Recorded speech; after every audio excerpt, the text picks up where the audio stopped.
नमस्कार दोस्तों, आप सभी का विश्व भारती चैनल में बहुत-बहुत स्वागत है। दोस्तों, दिल दहला देने वाली जानकारियाँ महाराष्ट्र के राजनीति में हो रही हैं। बहुत ही बड़े अजीब-ओ-गरीब प्रकार की ये सब जानकारियाँ आ रही है।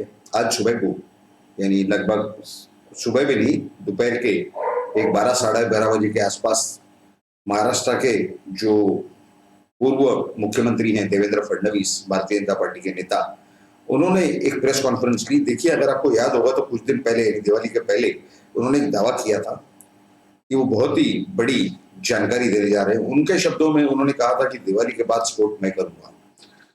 तो उन्होंने वो जानकारियाँ दी और जो जानकारियाँ दी उसके कुछ कागज़ात, दस्तावेज़ उन्होंने मीडिया के जो प्रेस कॉन्फ्रेंस में लोग आए हुए थे उनके पास दी और वो किस तरह की जानकारी थी वो हम आपको बताने जा रहे हैं। और उसके बाद नवाब मलिक ने भी प्रेस कॉन्फ्रेंस ली। लेकिन आज बहुत ही अजीब और गरीब खेल हुआ। जो देखना तो था वो तो सभी मीडिया चैनल्स पे दिखाया गया, दोनों का प्रेस कॉन्फ्रेंस, लेकिन इसे समझना, सही तरीके से समझना बहुत जरूरी है। कुछ ही समय बाद नवाब मलिक ने प्रेस कॉन्फ्रेंस किया था। हालांकि देवेंद्र फडणवीस ने जो इल्जाम लगाए, उन्होंने नवाब मलिक पर, जो कि महाराष्ट्र के मंत्री हैं और राष्ट्रवादी कांग्रेस पार्टी यानी नेशनलिस्ट कांग्रेस पार्टी के वो पार्टी के प्रवक्ता हैं, उनके ऊपर उन्होंने इल्जाम लगाया कि उनके संबंध जो है वो सरदार शाह अली खान, जो कि 1993 के सीरियल बम ब्लास्ट, मुंबई में जो बम ब्लास्ट हुए थे उस समय, उसके आरोपी हैं। सिर्फ आरोपी नहीं, वो सजा याफ्ता है उस केस में, उन्हें उम्र कैद की सजा हो चुकी है। ये तो लाइफ सेंटेंस है। ये तो एक मसला उन्होंने बताया। उन्होंने दूसरे एक आदमी के बारे में बताया जिसकी जानकारी उन्होंने दी है, मोहम्मद सलीम इशाक पटेल।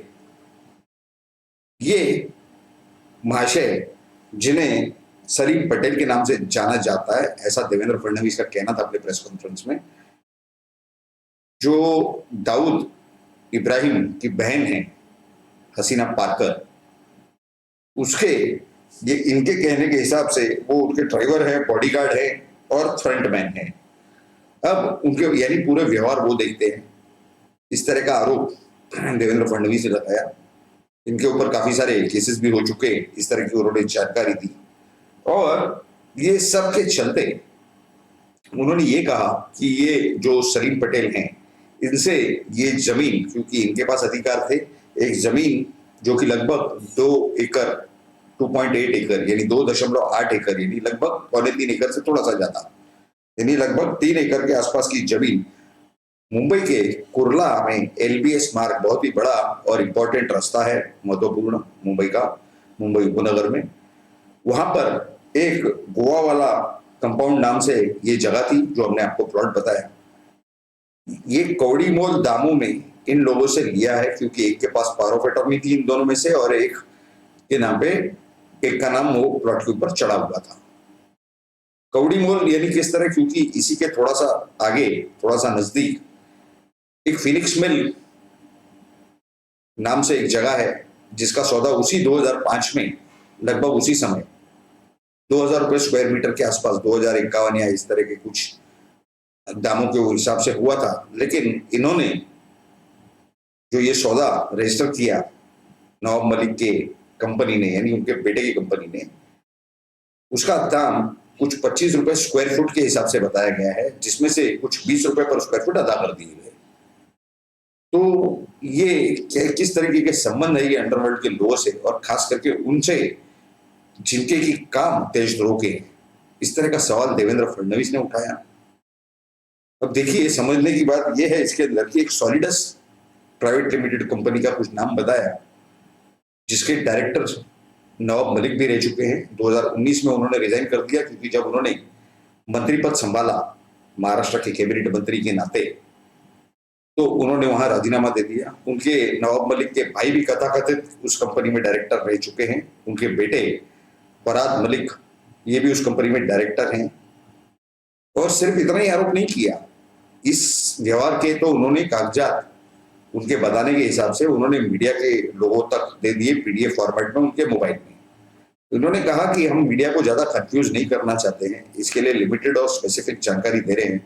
इसके सिवा 4 व्यवहार और ऐसे हुए हैं 2005 से लेकर 2019 के बीच में, यानी ये जो व्यवहार बताया गया है इसके सिवा तो टोटल 5 व्यवहार के कागजात उनके पास थे, ऐसा उनका कहना था। और वो इन कागजातों को एप्रोप्रिएट अथॉरिटी के पास देने वाले हैं। इस विषय में शिकायत करने जा रहे हैं कि नवाब मलिक, जो कि संविधान की शपथ और गोपनीयता की शपथ लेकर के, पद की शपथ लेकर के संविधान के हिसाब से भारत के देशद्रोहियों के साथ किस तरह से व्यवहार कर सकते हैं, ये उनका सबसे बड़ा सवाल था। इस विषय में वहां पर जो एक चीफ व्हिप है महाराष्ट्र विधानसभा के, आशीष शेलार, इन्होंने भी कुछ एक प्रेस कॉन्फ्रेंस थी, उन्होंने कुछ जानकारी दी, उनका स्टेटमेंट दिया गया। लेकिन उसके पहले जो हुआ वो वहां के मंत्री और एनसीपी के प्रवक्ता नवाब मलिक का एक प्रेस कॉन्फ्रेंस हुआ और नवाब मलिक ने जो जानकारी दी वो भी सुनने लायक है।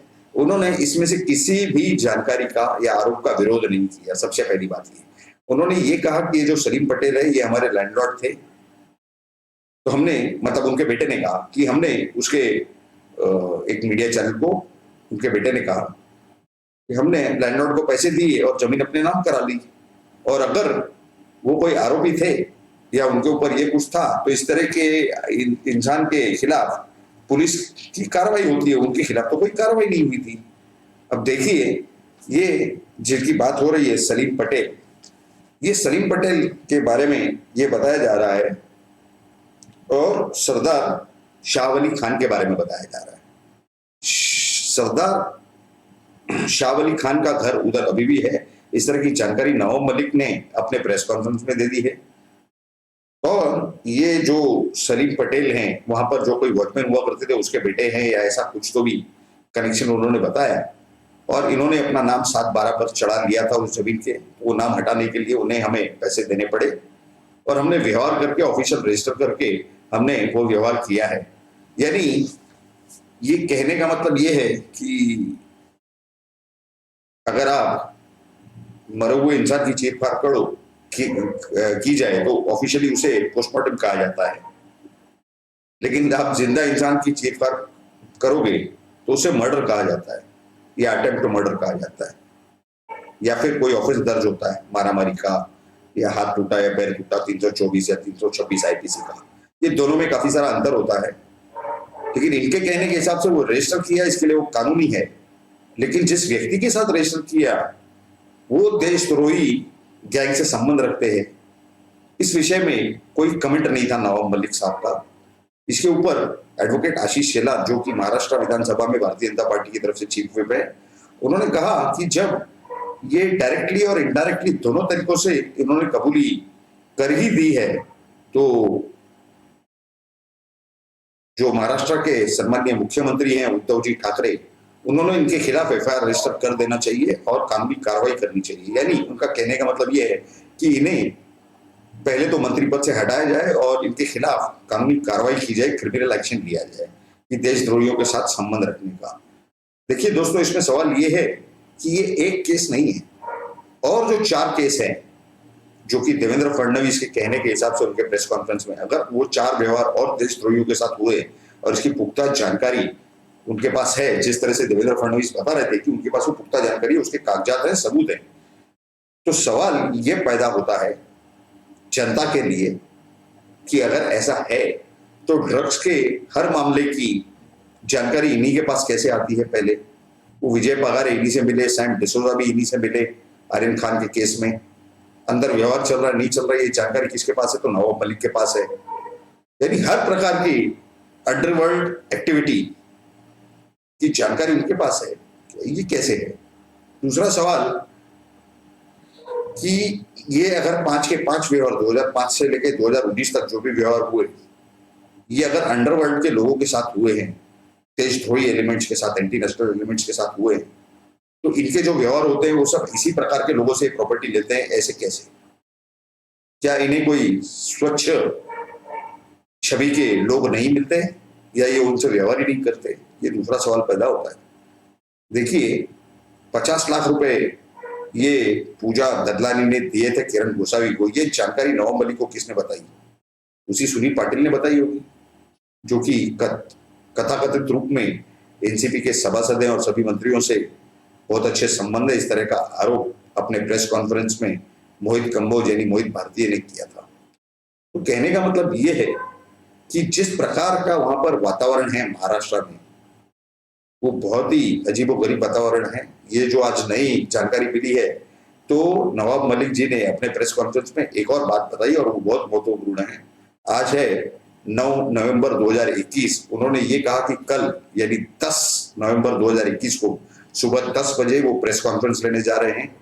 और देवेंद्र फडणवीस जब मुख्यमंत्री थे तो उनका किस अंडरवर्ल्ड के लोगों से कनेक्शन था, वो कौन लोग थे और किसके दबदबे में मुंबई में पूरा गलत काम चल रहा था या अंडरवर्ल्ड की गैरकानूनी काम चल रहे थे, इसका वो खुलासा करेंगे, इसकी वो जानकारी देंगे। अब वो सबूत देते हैं नहीं देते ये उनकी पता नहीं है हमें, लेकिन उनकी जनरली जो आदत रही है वो ज्यादा कुछ सबूत कानून के जो एडमिसिबिलिटी के हिसाब से कोई वो देने की उन्हें आदत नहीं है। आज तक उन्होंने जो प्रेस कॉन्फ्रेंस ली ज्यादा कुछ उन्होंने सबूत दिए नहीं है। खैर, अब वो कल सुबह 10 बजे क्या जानकारी देते हैं, सबूत देते हैं नहीं देते हैं, ये तो देखना बाकी है। नवाब मलिक जी ने एक और जानकारी दी। उन्होंने ये कहा कि देवेंद्र फडणवीस ने जो आरोप लगाए थे उनके जमाई पर, समीर खान पर, कि उनके घर में ड्रग्स पाए गए, उस विषय में नवाब मलिक जी ने कहा कि उनकी बेटी यानी नवाब मलिक जी की बेटी ये कानूनी नोटिस देवेंद्र फडणवीस को भेजने जा रही है कल।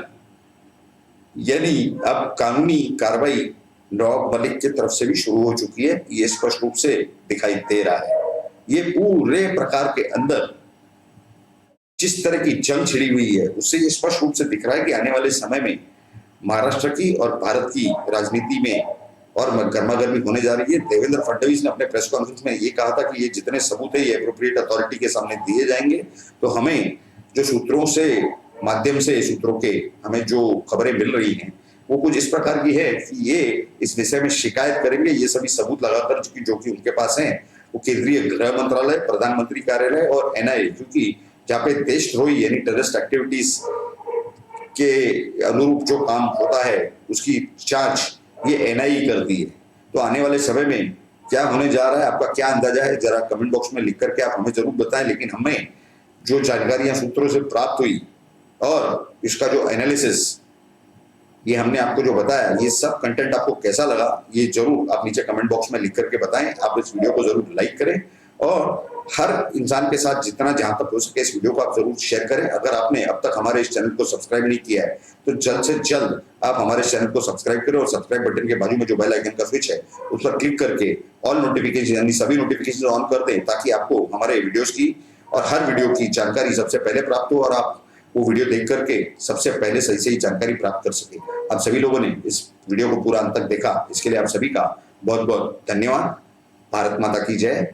जय हिंद।